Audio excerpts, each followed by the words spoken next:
Welcome to As Long as the River Flows, a Keepers of the Water podcast. Episode 18 is part 3 of a 3-part series on Bigfoot. Join Keepers of the Water as we explore the mysteries of the land, water, and spiritual beings with esteemed knowledge keepers Isaac Murdoch and Dr. Kevin Lewis. In episode 18, we hear the conclusion of Dr. Kevin Lewis and his stories on Bigfoot. Dr. Lewis is a nêhiyaw, Plains Cree instructor, researcher, and writer. He has worked with higher learning institutions within the Prairie Provinces of Manitoba, Saskatchewan, and Alberta in the areas of Cree language development and instructional methodologies. For the past 15 years, Dr. Lewis has been working with community schools in promoting land and language-based education. Dr. Lewis is from Ministiquin Lake Cree Nation in Treaty 6 territory. Because I'm here to learn too, right? Nisto mayo te yapian into tapianista, right? So these are, when you're looking at our stories versus this whole magic word of science, right? And then our perspectives, somehow in these institutions, like they'll always kind of look like, what's the science behind it? What's the, and then all of a sudden our knowledge kind of always is like when you really, really look into it, because it's like ceremonial based and the way they're conducted, and not to romanticize this one over the other, but it's really nice to have even that idea of both. And then on our side, it's not Indigenous knowledge, just like us, like my brother Isaac here, he's Anishinaabe, right? And he's traveled all over the place. And all of us, when we travel, guess what happens? You start picking up stories, you start picking up song, you start picking up respect. And then the more you hang out in Indian country, all of a sudden, holy man, I don't know anything. Like there's so much knowledge out there. So it's hard to just say like Indigenous knowledge is just like this one little pot. It's not, right? It's just like it could overflow really fast, right? So same thing with this Staisino. It's kind of like you get a little bit of story here and there, and then you're just adding and adding. So it's beautiful that way. Another guy that I come across, and this is another brother of mine, and I just love what he's been doing. And he calls him Stapio, right? And then all of a sudden, there's like people, of course, that are like night hawks. I'm not one of them. Like as soon as night's here, I'm like snoring away, right? But I love waking up first thing in the morning. Wilford Buck, another brother of mine, and he started mapping out the skies, right? And he started mapping out this where Mstapio stands and sits, and he's got a whole bunch of different stories. So now get this, Indigenous knowledge, people always like, and this is kind of like when I was growing up from nursery all the way to grade 12 and beyond or whatever, right? They always said, oh yeah, Indians don't know how to write. They don't know how to read and write. And I'm like, kiam, kiam, let them keep on thinking that. But like, when I was hanging out with my dad, and he's like still the best hunter that I've ever hung out with, and I'm asking him about walking. Like, how the heck do you not get lost? Like, let's say if you're way too far and then you want to get home, like, what did you do? And he's like, wow, you just read the stars. Read the stars, right? I'm like, read the stars. I never thought about that. And then so he's like, yeah, there's the northern star. I go, oh yeah, kiwit no kuma. And then if you're gonna walk west, utagahaw ito, you'll put it on this shoulder. And then if you want to go home north, you put it right in the middle of you, and then you just keep on walking towards that star. Same thing on this side, you put it on this side, or behind you, you'll be heading south, right? So all these directions are based on reading these stars. Our lodges are they're structured like that. So, we have a lot of educating to do. And I think this is kind of like that platform where I'm using and saying like, just wait, we haven't even started sharing our information yet, because we have to say this, and I have to say this. Canadian history, they tried to extinguish this. Right? We can't forget that. Indian residential school, if you even said Mstapio or Mstaisino, boy, you get punished, right? But then you have this flip around that's happening, like Blue Quills. I'm glad that you mentioned that, where you're allowed to speak Cree. In fact, you privilege that language there, right? And you get to learn songs, you get to learn stories, you get to learn how to read wood. You get to learn how to read the rapids, the lakes, the wind, right? So all this stuff. And again, it's this search here. Just go. I'll go a few more minutes and I'm gonna hand it over and then we'll have time, right?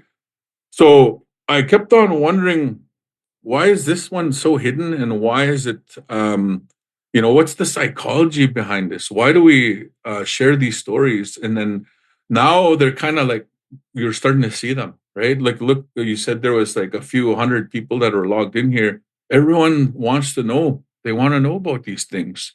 They're hungry because it's our identity. It's the stories that this one represents. They're all over the place, but we have to go out and search for them. And then we're using technology right now to like, I'm glad that I was bugging Jess today earlier. I'm like, how did you get both of us in here? Because like, I know this guy's busy and I get kind of pulled around all over too, in terms of like sharing this type of information. So the last at the bottom, I have risk management, and forgive me for using this word, right? But what this means is, when you're talking about sacred places where these beings are possibly seen, just leave them alone, just acknowledge them. Like, they're protecting those places. And I've heard those beings, even they would cry when all forests are like clear cutted, like when the clear cuts happen, when, that type of harvesting. I've heard these beings kind of like mourn, because that's where they hang out. That's where they drink from. That's where they harvest from. So they're keepers that way. In conclusion, right? These beings, I think it's good to give them acknowledgement. One elder had said this, and this is like, I hung out with this one elder. I have a couple of stories of these ones, but if there's time, but he said that when they saw that one up in northern Manitoba, I guess they really like food. They really like moose brisket, especially in that area, and corn. That's an offering. I've even seen this up in this place called like northern, just south of Hinton area.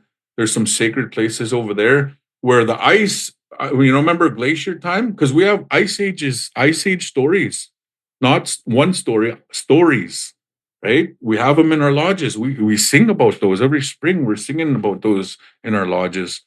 And then you listen to the stories, you listen to the song. What are they singing about? Just like a regular song, that you're singing about these events, and then you have to listen, and then eventually you go talk to the elder that's singing it, and then they'll give you, they'll unravel like how much we have still, right? Which is really nice. Hobie is happening up in Terrace, Nishka territory, and then they also have a Hobie down in Vancouver area where they actually get together and they have Bigfoot clans up there. They have songs. They sing differently over there. And why not? Because that's according to our our elders here. When I was talking to them, they were like, and like that's where they represent. That's where they stand. Those other nations, we have bits and pieces here, but then you have to move around, right, to gain all that other information. So that's really nice to know. Let's see what else is. I remember a quick little story, Mista.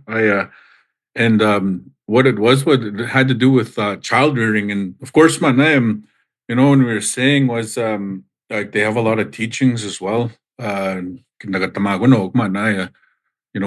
These offering and these teachings. So this one that I remember was so this one family, they were out hunting. So they were already established their camp, and then what had happened was they're preparing, and then so it's like how we check through our kids' hairs and stuff like that. Right? They were just checking for mitigumak, right?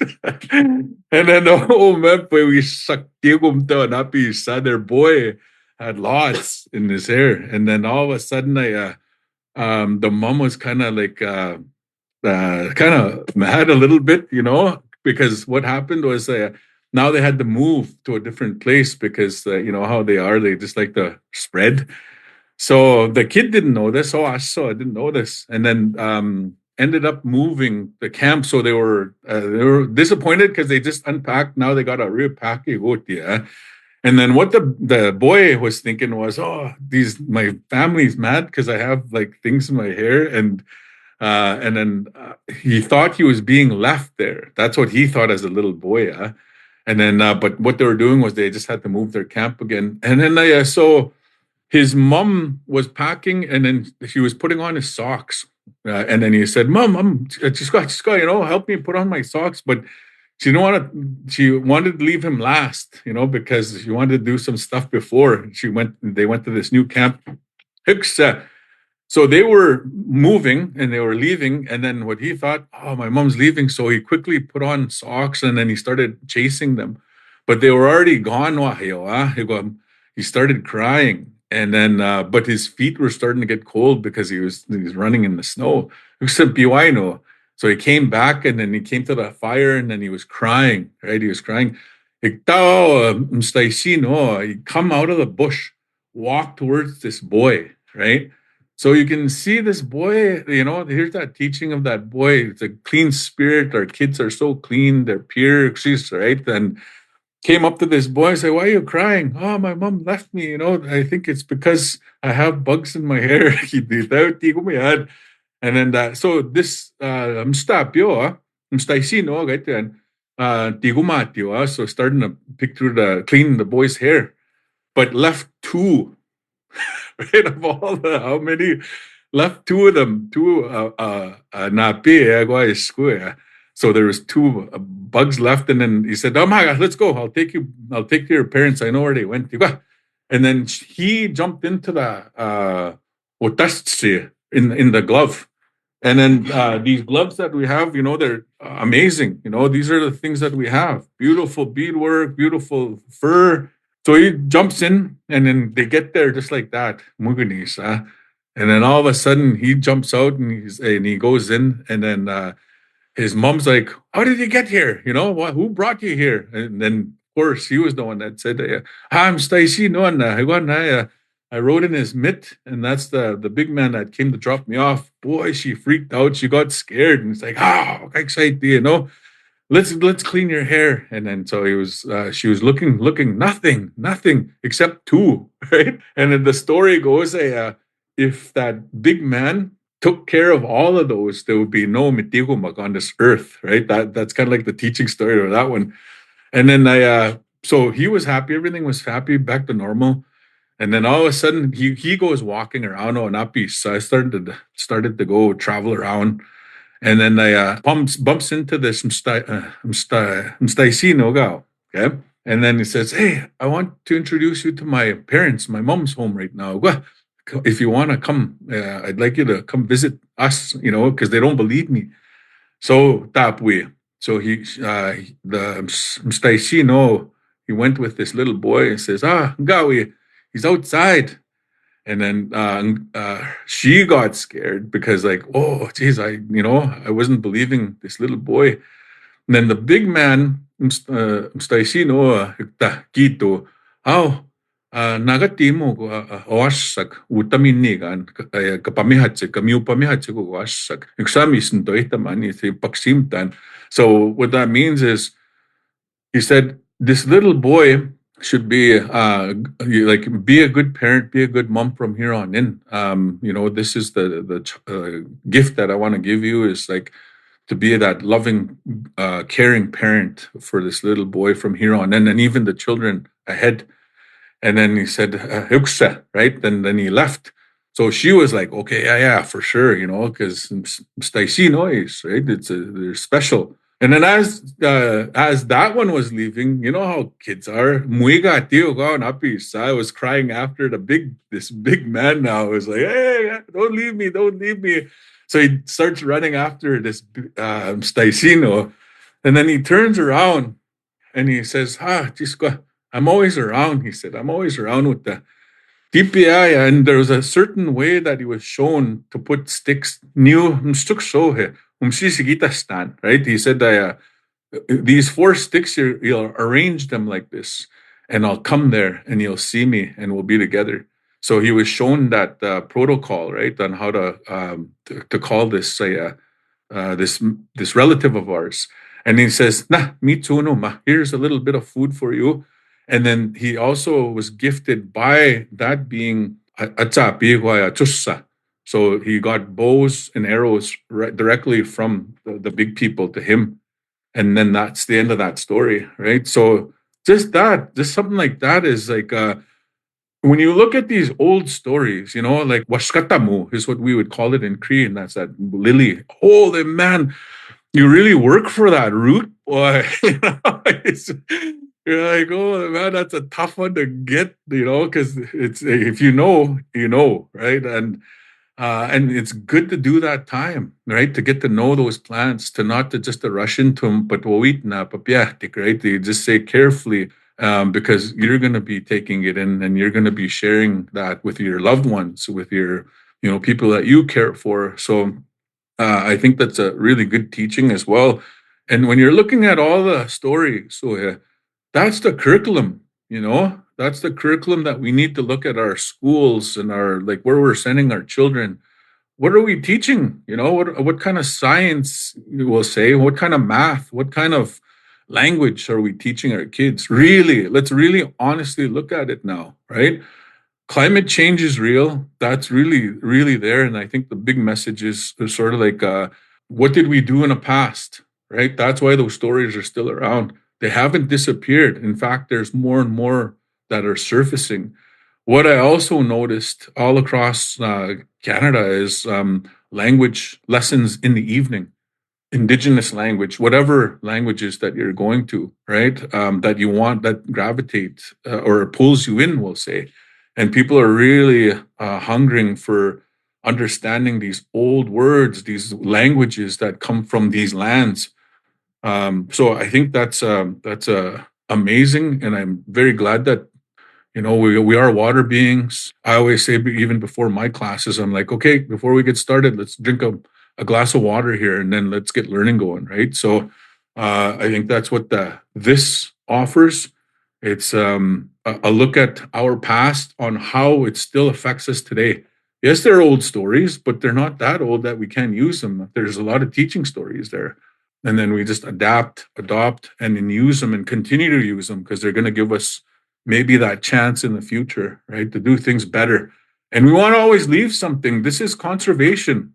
What you're doing is conservation. These stories could have been disappeared, right? The policies and Indian Act stuff, all the oppressive policies and laws that we weren't allowed to sing, dance, and all, talk about medicines is just the way we did. It would have been fines a few years back. There would have been maybe somebody getting jailed and stuff like that, but we would want to go there. We want to do things better. And when we do things better and it's safe for us, then it's safe for everybody else, every other human being that shares, these territories. That was Dr. Kevin Lewis. Thank you for listening.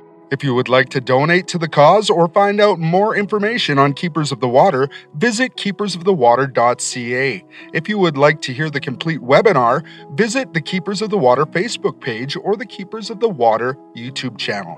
Don't forget to download and subscribe to the podcast to be the first to hear new episodes. Miigwech.